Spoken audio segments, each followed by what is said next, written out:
Welcome back in, everybody, to a Thursday edition of Birds 365 here on JAKIB Sports. Joined now by Thomas Mott from the host of the Thomas Mott Show. Thomas, welcome to the show, man. How you doing on this Thursday morning? It's wild card week, Thomas. Wild card week. Playoffs snuck up on us, right? I mean, geez, it's been 18 weeks, and yet we're here, and we have one game to win and hopefully advance. So we'll find out.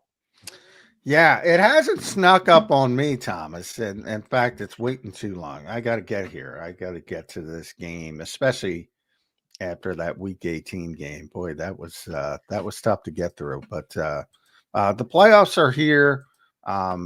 Very good Eagles team, 14 wins. I think, defensively, unbelievable story. I don't think any of us pictured this defense being as good as it ended up being. Offensively, still very good, a little bit different than we all expected. What are your feelings about this team heading in to face the Green Bay Packers? I think you basically nailed it, right? I mean, the defense is the biggest surprise of the past 5 years going into a Philadelphia Eagles season. Did any of us think we'd have a top two, basically number one defense all season long? I remember saying on my show all off season that if we have a top 15 defense, I think the Eagles can be pretty good this year. And instead, that's right where I was, Thomas. It's crazy, right? Yeah, the 13th ranked overall defense, we all would have been like, Vic Fangio has completely changed everything. This is crazy. And instead, you have an incredible defensive line that's basically not missed a step, even though they lost all the guys last year, including Fletcher Cox. Easily the best linebacker group maybe my entire lifetime. I'm 28 years old. It's as easy the best that I can remember. And then a secondary that's leagues better than we've seen in a very long time. So I agree there, John. Obviously, the defense is playing well. I think the offense is gearing up for a really big game. I think the whole Jalen Hurts drama over the past couple of weeks has been not blown out of proportion, but it's been blown out of proportion. Well, it has been in the fact that he can't get clear of concussion protocol until he actually practiced on Wednesday and then sleeps one night, feels good the next day. Like, he'll be fine today. But I think a lot of people are talking about rust right now for Jalen Hurts in this offense. And rust is such a lame term, guys, because there are plenty of teams that have a bye week, have no rust, and it's like, boy, I bet that bye week was great. They got rested. It's fantastic. And there are some teams that have a bye week and then look rusty. And it's like, oh, the bye week is the worst thing ever.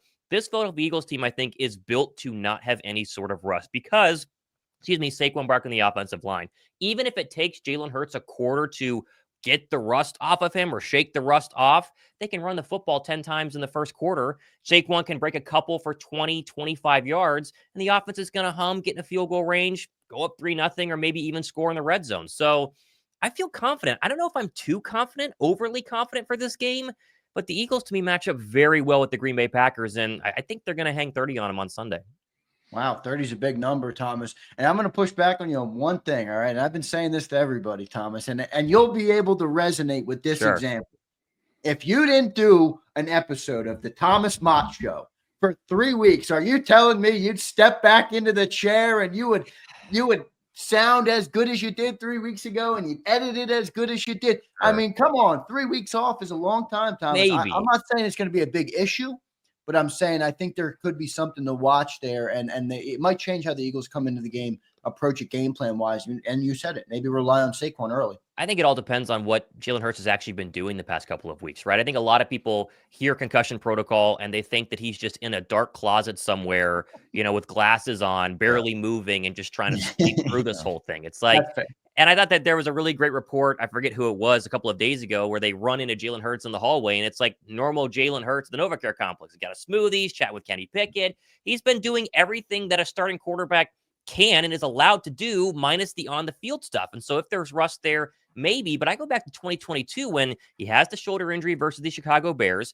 He plays in that Giants game, which was okay, but Philadelphia as a whole wasn't really humming on all cylinders because they had Gardner Minshew in for the past couple of weeks. He plays one game in 34 days. They have a bye week with extra time off, and then he just lights up the New York Giants. I mean, literally, that was the best Jalen Hurts playoff game until the Super Bowl. He was much worse in the 49er win in the NFC title game than he was against the Giants in the divisional round. So, again, rust, like what is it actually going to mean? Will it manifest in the first quarter? Will it take a drive or two drives or a completion to get things going? I don't know. I'm just not that worried about it. I'm with you on the rust talk. I mean, one of the things that amuses me is this team hasn't started well all year anyway. Yeah. That's been one of the issues. Now, it started to get solved with the Pittsburgh game, and unfortunately, Jalen got injured early in the Washington game. But they were playing well early in that game as well offensively.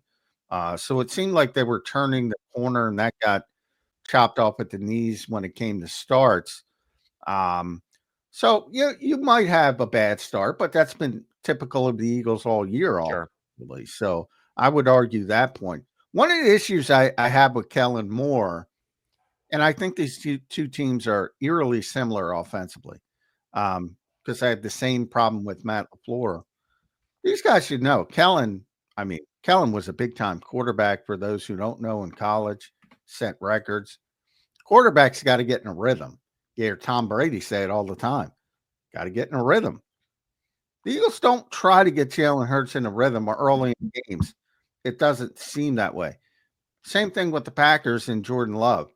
And both of it, I think, is the unintended consequence of great running games. I want to get the quarterback in a rhythm early as possible. Agree or disagree? I agree, and I think that the Steeler game is, like you mentioned, a great example. They threw all over the Steelers on that opening drive, and I do think it matters what the defense is trying to do. You mentioned the product of a great running game. It's 100% accurate. I mean, the fact you have Saquon Barkley and the fact that he can go for 60 yards like early in the Washington Commander game is a reason why they try to establish the run. That way they can hit on those deep shots to A.J. Brown and Devontae Smith later on in football games. I think you could see something similar on Sunday. It very clearly has been through the course of a Nick Sirianni head coach and really Kellen Moore offensive coordinator season, when you expect Philadelphia to come out and run like I did against the Steelers, like they're barely going to throw against this defense. They've got to hammer the football on the ground. They threw it like 6 times on the opening drive, and they went right down the field. And so maybe you have a scenario where Jalen Hurts could be rusty, right? Is a thought process for the Green Bay Packers. Let's just load the box and be worried about Saquon Barkley. And then they throw over the top and, hit a bunch of passes, Dallas Goedert and A.J. Brown, and go right down the field and score. Either way, I just don't think you need that many throws to get Jalen Hurts in rhythm based on how the offense's overall scheme. Because if they can run successfully, which they normally do, and the Green Bay Packers are not this all-world great run-stopping defense like Baltimore was when you were going into the Baltimore game, or Pittsburgh was, a couple of weeks later. It's a pretty average run defense, in my opinion. I don't think that they're that fantastic. And so if you can hit on Saquon Barkley, getting a 10-yard run here, a 15-yard run there, and then a little Goddard slant route for 10 yards and just work your way methodically down the field and score, if the Birds go up 7-0, they might not give the lead back just because of how impressive the defense have been. So rhythm is important. I think it obviously is important for every NFL quarterback and every NFL team, and every team tries to do it in their own unique ways. But because of Saquon Barkley on the offensive line, Jalen Hurts can start 0 for 5 or 2 for 7, and they could still be up 7-0 because the 2 passes are a deep one to A.J. Brown and a touchdown to Dallas Goedert. And in between those passes are runs that are very successful for Saquon Barkley. Thomas, how do you evaluate this Packer team coming in? I mean, we were between the Packers and the Commanders in the playoffs. I earlier said I'd rather play the Commanders because of the young quarterback, right? I think Vic Fangio's got the edge. But now that I'm looking at this game and now that it's here, I like the matchup. I don't think the Packers are playing their best football right now. John tells me I'm overlooking them a little bit. I think they're a good team. I don't think they compare to the Eagles from a talent perspective enough to win the football game. How do you view the Packers coming into this game from a team perspective as a whole? I was opposite of you about a week ago. I wanted Green Bay over Washington because of the mobile quarterback factor. I think that's been the one semi-struggle, and it's not a full struggle because they handled Lamar Jackson pretty well. But I think the last time you played the Commanders, you saw Jaden Daniels at 4th and 11 was kind of an issue. And so I'd rather face the Green Bay Packers. The Packers, for me, overall, are the exact same football team we saw week 1 minus Christian Watson, right? We talk about Philadelphia post-bye, and they're this completely different defense and a completely different offense, and they look nothing like what Green Bay saw down there in Brazil in week 1. This is the exact same Packer football team. They love to run the football with Josh Jacobs. They did a good job of that in the first game, and they like to find Jalen Reed and obviously before Christian Watson over the top. Those are their 3 main weapons, and of course Tucker Kraft under the middle.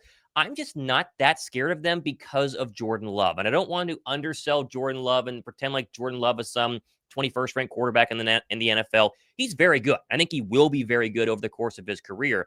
But where the Packers are right now today versus where they were at this exact point last season as a wildcard team preparing to go to the NFC champs in Dallas, completely different. They were red hot. The Packer offense was red hot going against the Dallas Cowboys. You could feel that upset coming. Packer offense is not red hot. I mean, just this past week, even when Jordan Love was in there pre-injury, they weren't moving the football that well against the Chicago Bears, who are, as we know, a complete dumpster fire of a franchise, especially this season. And now there's our massive question marks around Jordan Love. I don't know if you guys have talked about this yet. Yeah. Jordan Love obviously has an elbow injury. He clearly lost full feeling in that arm for some duration of time in that Bears loss.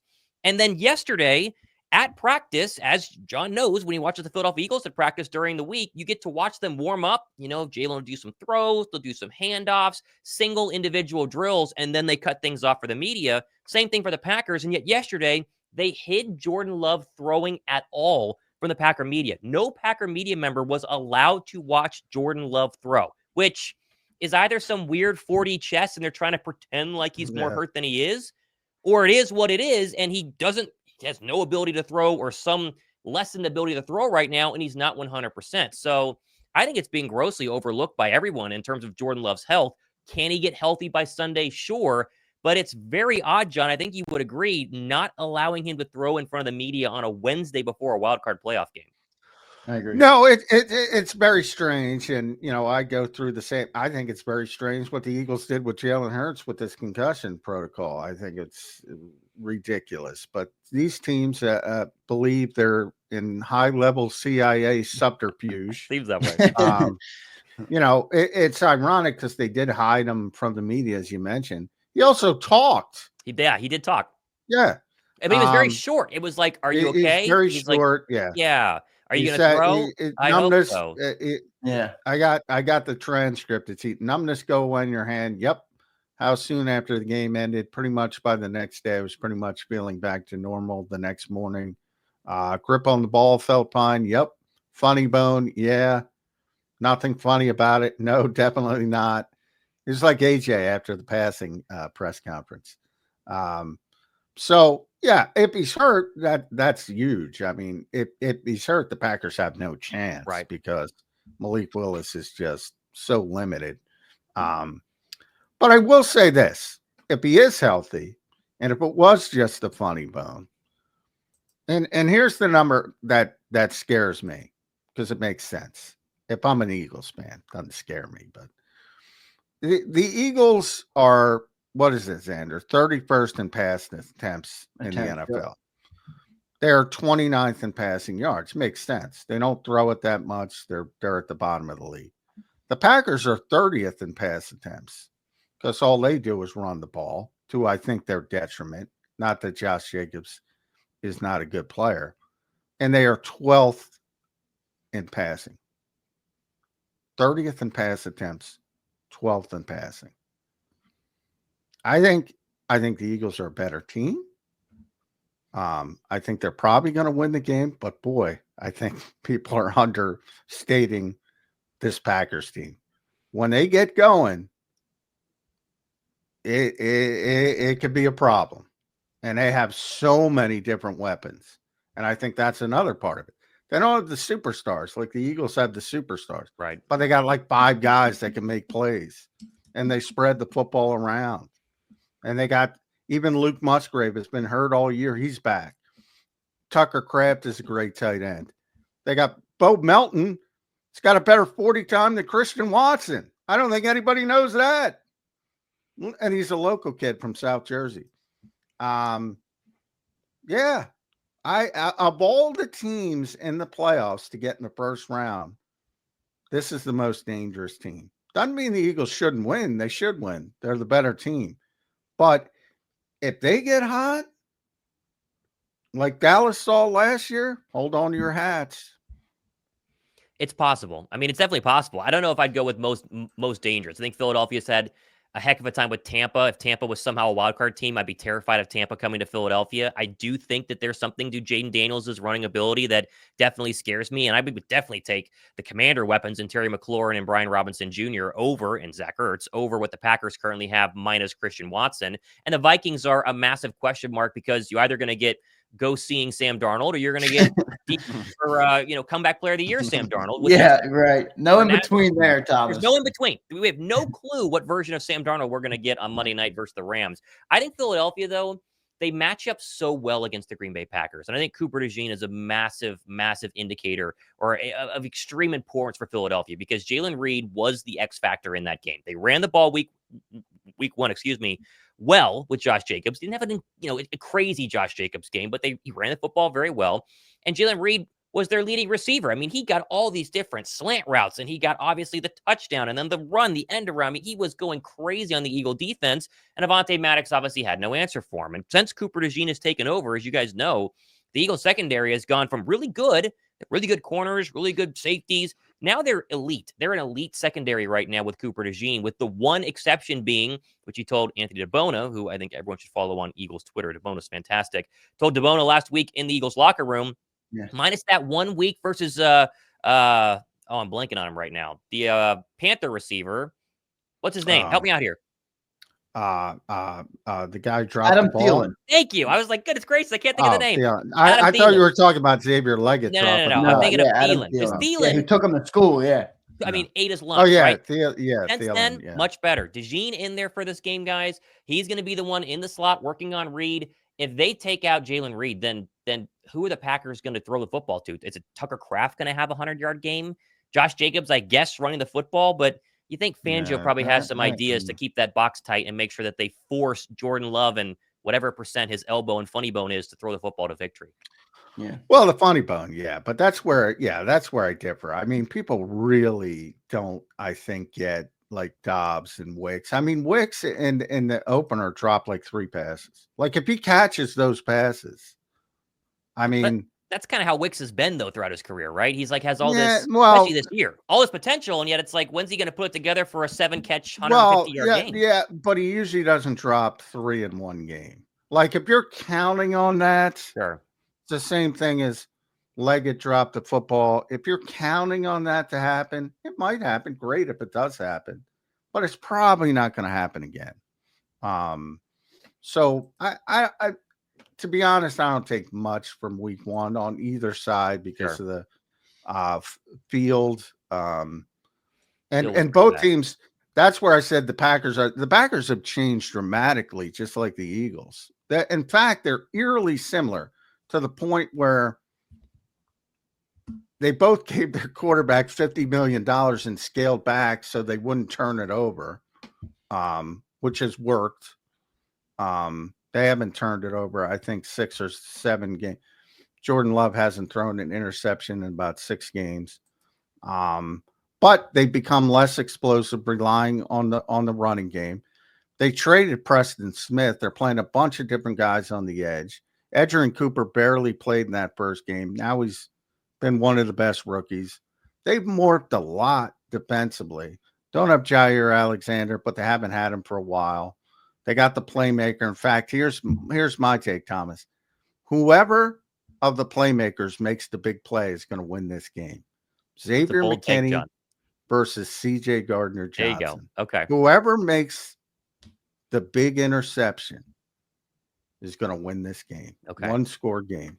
That's what's going to happen. Okay. I mean, listen, McKinney's been great. I think Howie, I don't know if he regrets, not getting him because Gardner-Johnson has really come on the past 2.5 months, but McKinney has been fantastic for the Packers. Yeah. I do think that it is a little different in terms of, I mean, the Packers have changed since week 1, but the core of their football team is about what we saw in week 1, right? It's a good defense, not an elite defense, and it's a run-first offense that has a lot of intriguing pieces on the outside, but no real superstar takeover football game sort of threat, whereas Philadelphia's defense went from what we were hoping would be a top 15 defense to being the best.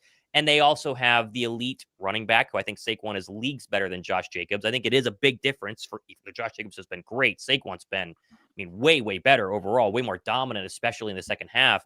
And they have A.J. Brown and Devontae Smith on the outside. And so as we get into the second half of this football game, if Philadelphia can hit 1 or 2 deep shots and get those safeties to start backing up a little bit in fear of getting beat again by A.J. Brown or Devontae Smith, we're going to see exactly what happened in that Rams Sunday Night Football game where it's kind of close. There's some odd turnovers happening in the first quarter, first half, and then Saquon pops a 60-yarder, and then it's, suddenly a 10-point game. And then the Eagles run the football almost every single snap in the fourth quarter. Saquon pops another 50-yarder, and this thing's over. It's 31-17. Whoa. So I'm confident, John. I'm very confident. How many yards do we got for Saquon? Yeah. I got a lot. Over Saquon, 120. Over 120. That's I'll be giving away a jersey. I'll be giving giving away a jersey if we go over 125. I think it's going to happen. Saquon ran for 255 against the Rams. Yes, if he runs for 255 again, the Eagles are going to win this game easily. The Rams are the most undersized, you talk about a matchup. Zander can tell you. I was talking about that matchup that entire week. I go, they're going to beat the living crap out of this front. People are all excited about Braden Fisk and Jared Verse. The Eagles' offensive line is just going to move them out like they're not there. That's not the Packers. Come on. I guarantee one thing right here. Saquon Barkley does not run for 255. Okay, well, that's not a hot take, I would say. That's I think he could be 150. I think he we are might get to understating. 150 because all you need is the one. Sure. Yeah, Saquon's a home run hitter. Sure. So all you need is the 175. You're on run and you're halfway there. What are they in run defense overall? Packers. I think they're 7 or 6 or somewhere. I'll give you the number. I think they're right top now. 10. They're definitely top 10. Run So defense, was Baltimore. Packers are 7 at 99.4 yards a game. So was the Pittsburgh Steelers. I mean, the Pittsburgh Steelers was supposed to be this insane matchup where the Eagle offensive line was not going to be able to move the Pittsburgh Steelers defense. And that's true. The Eagles can run on anybody. It was different. I think that they can. They've taken that back to the days of, since Nick got here. They believe they could run on anybody. They can run on anybody. But there's a big difference between the Rams game and an average. They're going to run for 150 on everybody. But, it's like I always compare it to the NBA score analogy. Your goal is to make them work for it. Sure. But, yeah, they're going to be able to run the football on everybody. But, yeah, that's the only kind of stuff I'm pushing. They ain't the LA Rams. They don't have undersized guys up front who are going to get pushed all around. They're a good team. And I think a lot of people in Philadelphia are sleeping on this team. I think they're a good team. I think that they're a good team. I think that we're underestimating how great of a football team Philadelphia is, which I'm actually curious. John, or I guess both, 2022 team, 2024 team, straight up, which would you rather have if you had to pick? Well, definitely offensively, I would take the 2022 team. Defensively, defensively, they were just better, more well-rounded. Okay. They were better. I have a problem with how they play right now. I think it's going to bite them in the ass in the end because I don't think they're winning the Super Bowl. I think they're a very good team, but I think that's what's going to bite them. And in the end, Jalen said it himself, sometimes doesn't get you until it gets you is how he described it. When trying to get this passing game back to where it should be. That's why I take I think the 2022 team was a more well-rounded group that could beat you each way pretty significantly each week. Defensively, it's really close. But this group is better, slightly better. But that group was second in the NFL and sure. They don't get the credit they deserve because they shit the bed in the Super Bowl. Yeah, they had 70 sacks, for God's sakes. They had Hassan Reddick. There's no Hassan Reddick type player on this team. So right now I'd have to lean. I always said the best team I ever covered was the 98 Vikings that didn't win the Super Bowl. Right. Then it became the 2022 Eagles. That's the best team I ever covered. I still think it's the best team I ever covered. Okay. Zander, same thing? I am at 22. I'm going to go Eagle offense for 22 because I think Jalen Hurts being an MVP player is an ultimate equalizer, right? Look, I like Jalen. I don't think this has been his best year, and I'll take the 22 offense for that, and then I'm going to go 24 defense. So basically, same as John. That's yeah. I'm on the same boat there. I think the defense is a lot closer than people realize. Really? Yeah, I agree. I agree. And I like Fangio better. I think Fangio is going to, Well, yeah. that experience he For has Gannon. will bode well for him late in the year here. Well, Tom, I like Vic better. I love, people know I like Jonathan personally, but I like Vic personally. Vic's tremendous. He's been better than advertised, which never happens. He's fun in those basically. press conferences too. Huh? I Yeah. love his Yeah. answers for all of you guys. I think you guys are asking great questions, and he gives you just straight up answers. You don't have to bullshit with Vic. He's Right. you can ask him a question, he's going to answer it. But they don't have a Hassan Reddick. True. Hassan Reddick had one of the great years in Eagles defensive history. They don't have that player. So that's why I think it's a little bit closer than people realize. Like he wrecked the NFC Championship. Hassan Reddick wrecked the NFC Championship. They don't have that player who can do that. But as soon as Hassan Reddick wasn't able to get off the ball in a Super Bowl where the field was all messed up, that secondary got absolutely shredded. That's how I kind of, when I asked the question, I lean 2024 overall because I think the Eagles behind the front four are leagues better than the Eagles were behind the front four in 2022. And I think the front four of this team right now is way better than people fully realize. I think Jalen Carter is something that we will not fully appreciate in Philadelphia for maybe another 2 or 3 years. I think that we're at the point where he is obviously an all-pro right now, and Eagle fans are already taking him for granted. I think Jalen Carter is as big great as on that football team. I think the front four right now has really started to show up in ways that none of us expected. So yeah, and I like the linebackers too. Now, Thomas, I'm going to give you a real concern I have as an Eagle fan. All right. And we just talked to Gary Cobb, who played 12 or 13 years in the NFL.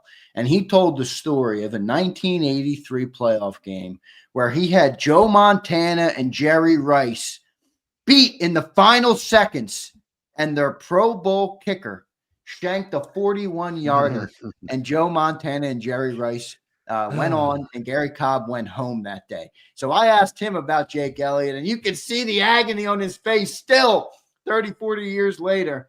How concerned are you about Jake Elliott, man? His worst percentage since 2020. He missed a 39-yarder last week. Doesn't look confident to me. I'm sorry. I watch him when he comes out.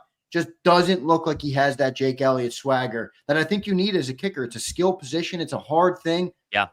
I'm worried about Jake Elliott if this game gets into a field goal matchup. What say you? I think all of us are. And I think that Nick Sirianni proved how worried he was last week because we're a couple of fourth downs there, guys, where normally – in a game, especially a meaningless game, Nick Sirianni is like, let's go for 4th and 3, whatever. Instead, he trots out Elliott for a 39-yarder, and I immediately went, oh, he's desperately trying to get Elliott's confidence up right here. Like, here you go, 39-yarder. Like, no pressure. This game doesn't matter. Why don't you just hit it, get some momentum rolling, and then he hooked it wide left or wherever. You know, it just went way to the side. So the concern is there, and I think that the hope as Eagle fans is that we don't have a three-point game or a one-score game where Elliott needs to make a 51-yarder to win. I mean, what's the confidence level for us on that? To win the game as time expires, like 30%? I mean, geez. Can't be good. I mean, over 50, he hasn't made one yet. I think he made a 50-yarder. It's not been good. He finally made one from 50. He's gotten one. But wasn't that in the game 2 weeks ago when they had him do kickoff duties, which is a weird thing to say is the reason that Jake Elliott has struggled, because if it's true, then the Eagles are stupid for not letting him do kickoff duties the entire season. But in that game 2 weeks ago, when he did kickoff duties, he hit all 7 of his kicks. He made both his field goals and all the extra points. And it's like, okay, either, correlation is not causation, or he needs to be doing this to keep the leg warm or to work on the power. I don't know. I'm not a kick specialist, but it's just weird that you saw it happen. And it's like, okay, maybe there's something there. And then they immediately switched to Braden Mann the following week. Although halfway through, they mix Jake Elliott back in, but he still misses a kick. I think that his confidence is not great. I don't think it's shot. I don't think he's going to go out there and go 0 for 4 on Sunday versus the Packers.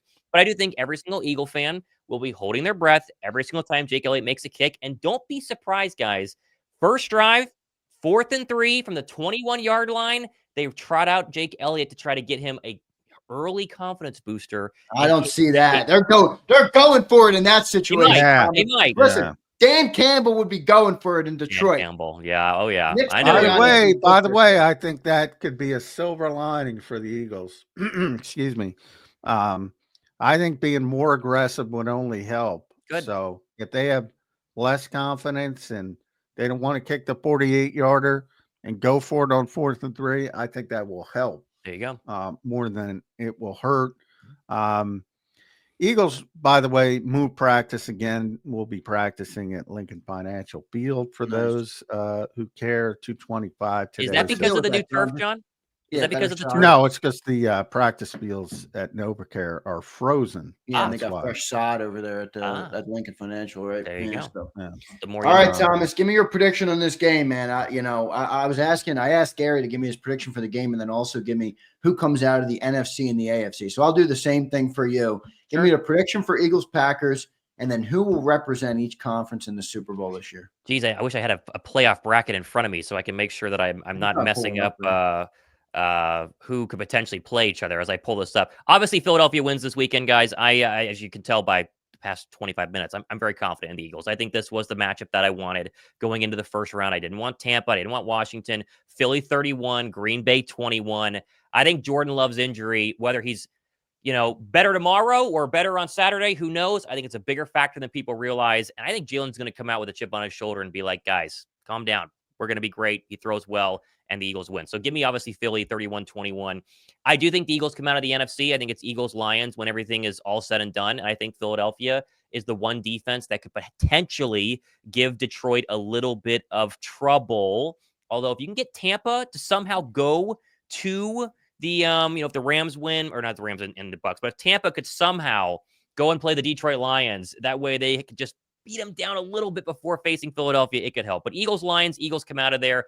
Thomas, there's actually no scenario where that could happen. If the Eagles win round one, you're right. And the Bucks win, Vikings go there and beat up on them. So if the Bucks win and the Eagles win, we are playing the Bucks. Inevitably, that will be the division. By the way, Thomas, you are way higher on the Bucks than me. I'm like, who cares about the Bucks? Thomas has that Eagle fan fear in him. I see it. I'm with him. I do not want to face Todd Bowles. So anyway, Vikings. Let's get someone needs to go beat up on the Lions, guys. Whether I get my playoff bracket correct here, go beat up on the Lions. Actually, the Vikings defense played pretty well for a long period of time in that game, and then kind of just fell apart because the offense couldn't convert. Sure. I just think that's a styles make bites type of thing. Detroit just matches up well. They know how the Vikings play, so they don't get confused. I don't like that matchup. I think the Eagles are going to have to beat the Lions. Okay, and they can do it. But they can do it for sure. I think that's going to be the crash course for the NFC title game. We're going to find out. It's going to be fun either way. I think Philadelphia wins this round, and I think that they can handle Tampa, even though I'm scared of them in round 2. AFC side, Buffalo can easily lose this weekend, guys. I think Denver has nothing to lose, and they have the defense, especially with Patrick Surtain, to really mess up what Buffalo likes to do on offense. I agree. Not a great matchup for Buffalo. Not a great matchup. If Buffalo wins that game, I take Buffalo to go out of the AFC. If Buffalo loses that game, it's probably going to be Kansas City again. I think Buffalo can beat Kansas City. If Kansas City doesn't have to play Buffalo at all the rest of the playoffs because they lost to Denver, I think it's going to be Kansas City all over again. So right now, I would say Buffalo, Philadelphia. But Denver is the worst possible matchup the Buffalo Bills could have had in the first round, and it's going to be fascinating to watch this weekend. Great stuff. All right, I want to hear from an Eagle fan, so I'm sorry, I'm going to sneak one last one in at Real Thomas Mott. If the worst case scenario happens and the Eagles are bounced, one and done, sure. Nick Sirianni, you're not going to be one calling for his job or anything of that nature. Is the score on Sunday close or not close? That's my question. Well, it's not going to be 4-3. It's going to be a one-score game. One-score game. Xavier McKinney, as I said, makes the play. That type of game. Obviously, if they lose 40-3, yes, everything's on the table. But that's not going to happen. If they lost double digits, whether it's 10 points, 14, or 21, I think that Nick Sirianni would be on a very hot seat. I would lean towards them keeping him.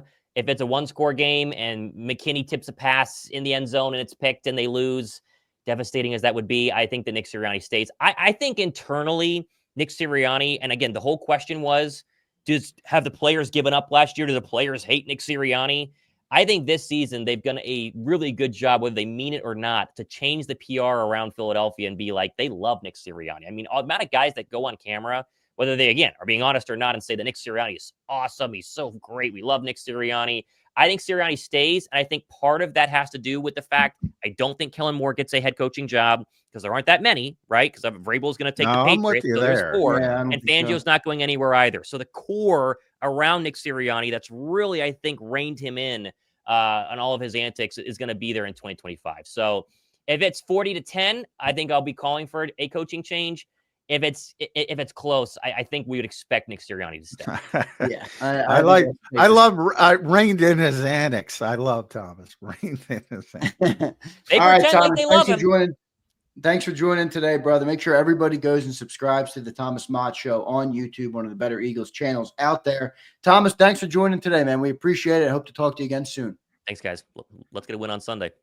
Yep, let's do it. Good stuff from Thomas Mott joining the show here on Birds 365. Great show today with Gary Cobb and Thomas Mott. Now I'm dealing with a light, John, right in my face. I told you these windows drive me crazy, and they're continuing to drive me crazy.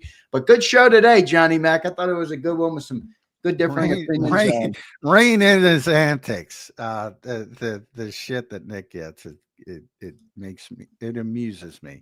Boy, he's high on the Tampa Bay Buccaneers.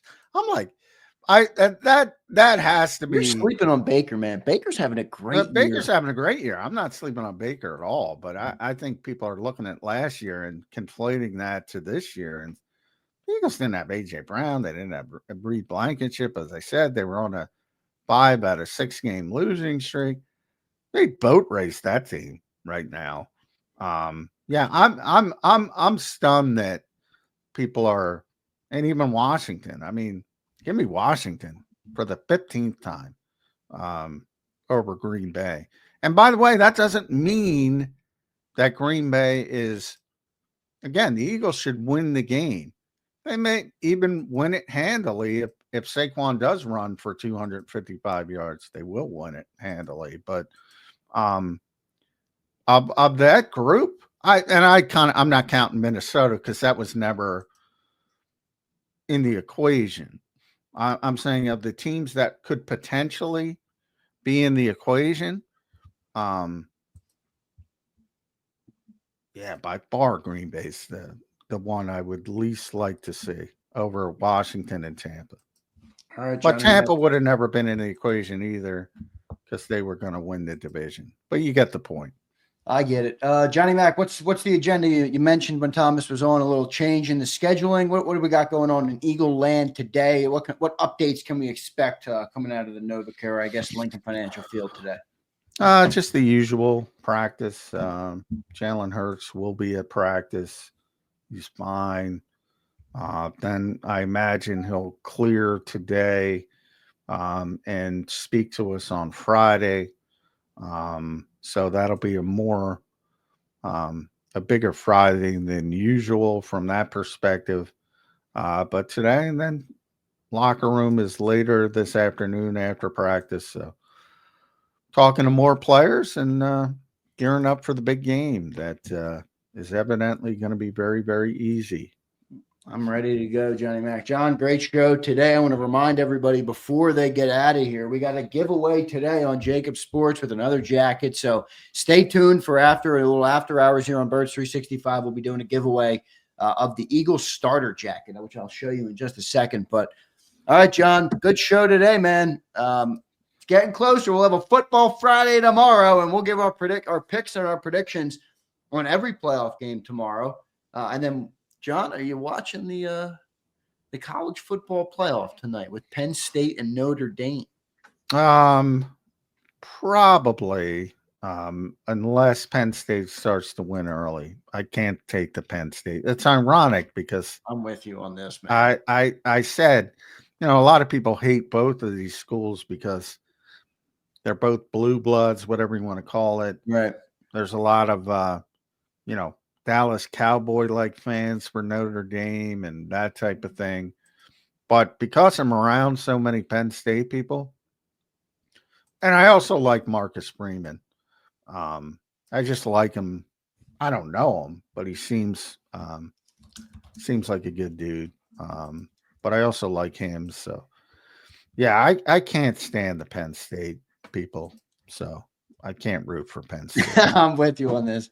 But we got a hate comment the other day because apparently both of us bashed Penn State, and the guy was like, "How dare you shit on Penn State in this region?" It's easy to shit on. It's easy to shit on Penn State in this region for that exact reason. Yeah, you're annoying. So Penn State people are annoying. Yeah, they are. All right, Johnny Mac, great show, man. We'll catch you tomorrow on a Football Friday edition of Birds 365. Thank you, brother. All right, thanks. Good luck with what is it? Starter jacket. Good luck with the starter code. Yeah, it's cool. All right, thanks everybody. Sorry about the Penn State hate. Blame Jeff Kerr. Fuck him, John. Don't apologize. There you go. There's Johnny Mac. Final thoughts here on Birds 365. Good stuff, man. Love talking to John. Thought our guests were great today.